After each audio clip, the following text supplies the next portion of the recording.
So we're sat in the MR2. We're joined by Rokas, who does all our videography. Right.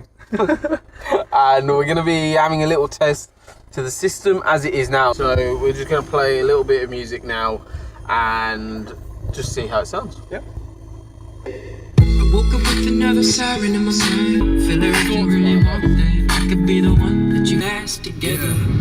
Trust issues she got, only sippers a rock. Spent more than she made, now she doesn't like what she bought. Stressing over the look. I think that's enough of that. What do you think?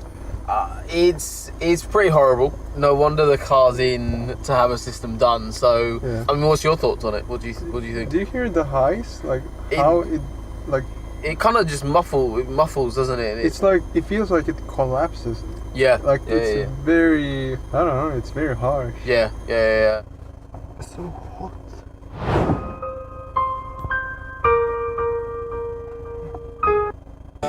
Never touch you too low, it's true love. Oh, I should be running. Oh, you keep me calling. Know her name, la la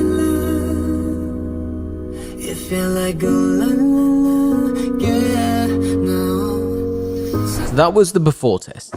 At the end we listened for a couple more songs and did a more scientific test, but we'll continue with that later on so we can compare the before and after.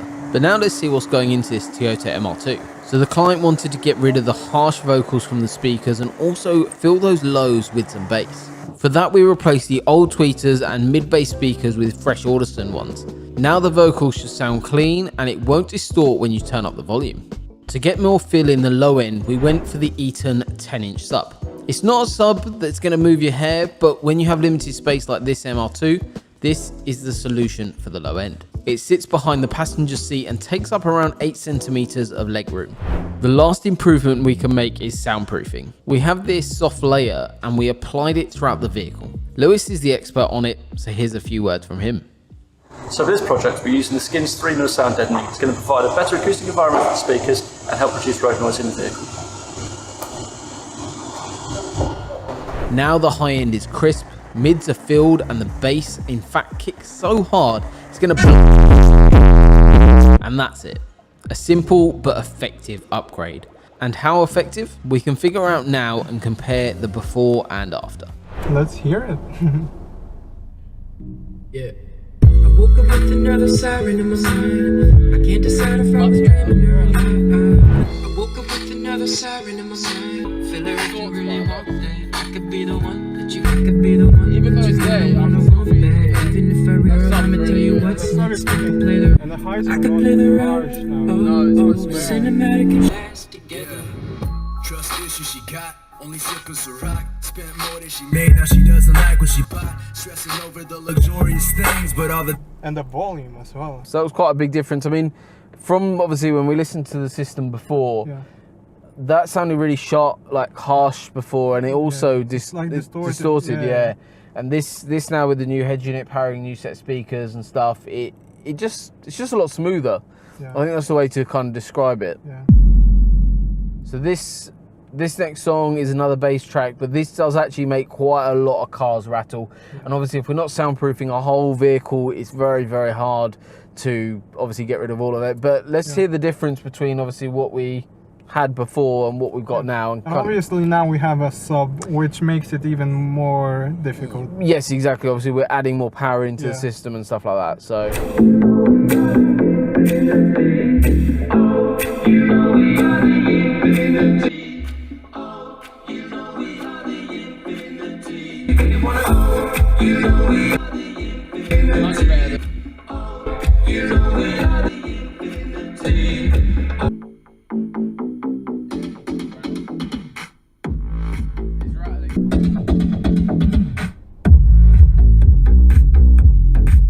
not bad.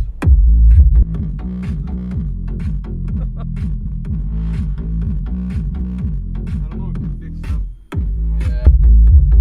The back rattles a little bit. Yeah, that's one of the clamps on the thing. Yeah.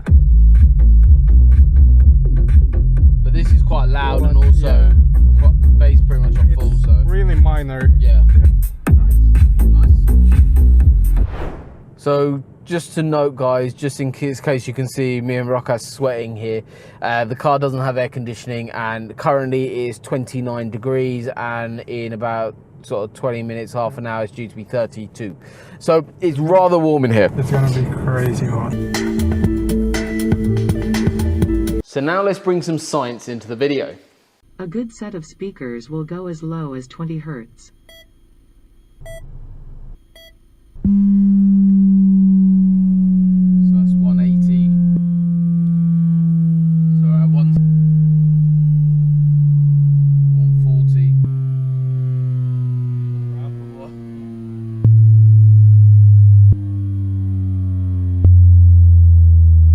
80. 60. 50. 40. 20. There we go. We will now run a treble. Interesting. Not bad. I'm interested in the graph of how different they look.